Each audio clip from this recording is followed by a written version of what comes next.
What if I told you that you don't need a flagship phone to get flagship level features, and that a mid-range device cheaper than the iPhone 16e can offer a premium design, AI-powered tools, and a battery that lasts all day and some? Well, that's exactly what Samsung is claiming with the A56 5G. But does it actually deliver? This is the Galaxy A56, and you could say that it's a budget phone, but it's actually packing quite a few features that you could argue is from a sort of flagship style. It has more AI features than the usual phones at this range, a tougher design and even better cameras. But with lower price, you immediately assume that it's going to be of lower quality. So does the A56 actually deliver good value? Let's get into my first impressions. And before we get into the details, it's worth mentioning that Samsung also released the A36 and the A26 as well alongside this. For the purpose of this video, we'll focus mostly on the A56 and mention the others where relevant. And while the A56 5G offers the more premium option, the A36 5G still has some solid features as well and shouldn't really be ignored, like it has the same 6.7-inch FHD plus Super AMOLED display and some AI tools as well. It has a slightly less advanced camera setup as well, a plastic frame rather than aluminium, but has the same 45-watt charging, and Samsung did manage as well to give us super fast charging 2.0 on both models, which is great. The A36, in other words, shouldn't really be dismissed. It's still a strong alternative if you're looking for an even more affordable option. But yes, for the purpose of this video, we'll focus on the A56. And let's go through all these features so you can see what I mean by flagship style features. And we've got to start with the design here. Samsung is really going premium here with the flagship-like features, even on a budget phone. It's just really good to see this. You get this nice indent on the frame, which makes it, I like fidgety stuff, so is always going to be a nice welcome feature for me.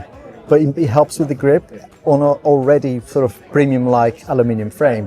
The A36 is a plastic frame, but it also has that little indent, which I think Samsung should just copy to other phones like the S26 Ultra, or maybe the Fold or the Edge, maybe. I just like that little detail there. It's funny, actually, I was chatting to my friend Daniel, also here on YouTube from Tech with Benefits. He made a great point when I was chatting to him about this device, and Samsung is actually being more adventurous on the A series when it comes to design, especially because, it feels to me like they are able to do that without getting a lot of slack, and I think it's good to have this series as a way to experiment. I love the aluminium frame now that has this subtle indent on the side. I really think that they should have got that on the S series actually. This is called the Island Key. I was gonna go with Samsung Bump or something like that, but yeah, Island Key is much better. This makes it feel a bit more secure in the hand as well, and it's not just looks, this thing is built to last as well. And the other feature from a durability perspective, which is really good as well for this phone, is that it's got IP67, and it's got Gorilla Glass Victus Plus at the front and at the back. Really good feature for a phone that, at this price is really good to see. That's flagship level durability stuff on a phone that costs less than half than a premium device. That's awesome. Now, one of the biggest upgrades as well is this 6.7-inch Full HD Plus Super AMOLED display. Both the A36 and the A56 are able to get up to 1200 nits of brightness here at the peak brightness. So outdoor visibility is going to be great here. And in terms of quality, you can see for yourself, right? It looks stunning for content watching. And Samsung gave the A series some new stereo speakers as well, which will make watching content and listening to music and things like that way more immersive than most budget phones out there. The big talking point with any Samsung device on any series these days is AI. Not Galaxy AI, they've actually got something now called Awesome Intelligence, not Apple Intelligence either. This is Samsung's first ever mobile AI in the A series. You get the circle to search feature, which has itself been updated with, recognizing things like phone numbers, emails, and even music now. When it's playing around you, you can simply, just long press the navigation to kind of bring up the circle to search, and boom, the song is identified, which is awesome. I've used so many apps in the past for this, so it's great to see that built into the phone. I guess it's rest in peace, Shazam. There's also auto trim for videos, which automatically edit the video clips that you record. You can record long videos or lots of short clips. And this is actually awesome for Instagram and TikTok, so you don't have to use a third-party app to do this. It basically removes the need for like CapCut or something like that. In the demos I've seen, it's very clever how it automatically picks up the best bits for you. Obviously, you've got that on the S series as well, which is, it works really good. And talking about the S series stuff, we've also got Object Eraser here, and you can basically remove any unwanted distractions or, those photo bombs that you get. Super Saf was here at the event, he might want me to be removed from his video. Yeah, just circle the subject with a tap and that's it, it's gone, right? I mean, getting these AI features at this price on a budget phone, not bad, Samsung, really good. And let's not forget, there's also the read aloud feature, which can read websites, articles out loud for you, which again, super useful, especially when you're multitasking or you're on the go and you don't have time to kind of be reading stuff. This is really useful. Now let's talk about the cameras, because this year Samsung is really pushing flagship camera features here as well, which again, just like the software features, is awesome to see on a budget device.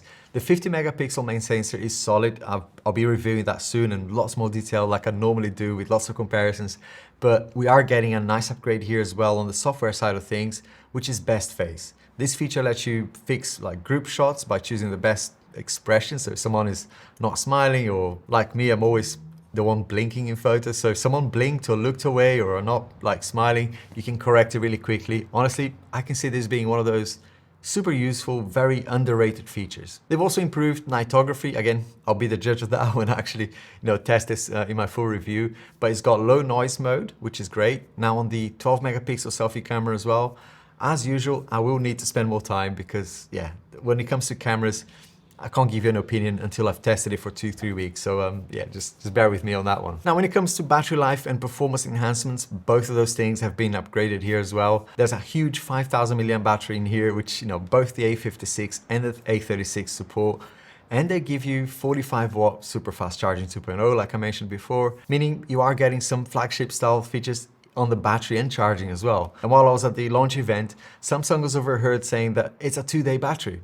Now, that's a big step up, it's a big claim as well, which I need to test. But just being able to use the phone on a full day for me is more than enough. But if you're getting over like into the second day, that's brilliant. Sorry to interrupt the video, I'll be very quick. I just want to say thank you so much to everybody who subscribed in the last month. Lots of comments that they really make a difference to a channel like mine, just starting out on this YouTube journey. And well, it's been 4 years, but never mind. I just want to say thank you. And basically, this video is not sponsored, so I've been trying to edit this video in 3 locations now: on a plane, in a cafe, and now in this apartment here as well in Spain, because I came here for a tech event. Thankfully, I managed to get the video ready for you, and let's get back to the video now. But here's something that is even more impressive for me, because I know we kind of take it for granted now, which is just OS updates. We're getting 6 generations of OS and security updates. That's huge, right? From a longevity perspective, these phones, the sort of target audience for these phones don't want to be buying phones every year. So having 6 generations of updates is awesome. From a performance perspective, both the A56 and the A36 also feature a larger vapor chamber, which helps with sustained performance during gaming, video playback, and multitasking. So this is going to give you a much smoother experience without overheating, which is going to be really important, making both devices really solid choices for performance.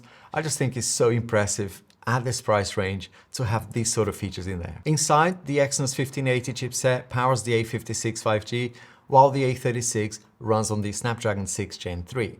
Both deliver reliable performance, but the larger vapor chamber in both models, as I said, promise to keep everything running smoothly even under heavy loads. Again, we'll try that side by side with other phones as well. For businesses, so the corporate accounts out there, the Enterprise Edition is worth mentioning as well. You're going to get 7 years of support, dual SIM capabilities as well, and access to the Knox suite, making that one of the longest supported Android phones in this category. So my first impressions as an avid user of the S series, Samsung is making the A56 feel way more premium than before. The aluminium build, that island key on the side, I wish we had that on the Galaxy S series. It's that good. It's my favorite design feature. The Gorilla Glass Victus Plus, front and back, the upgraded AI features, and the camera improvements, all of that make this phone feel way closer than a flagship than any other budget phone that I've seen. Of course, we'll still have Galaxy S24 FE to kind of consider.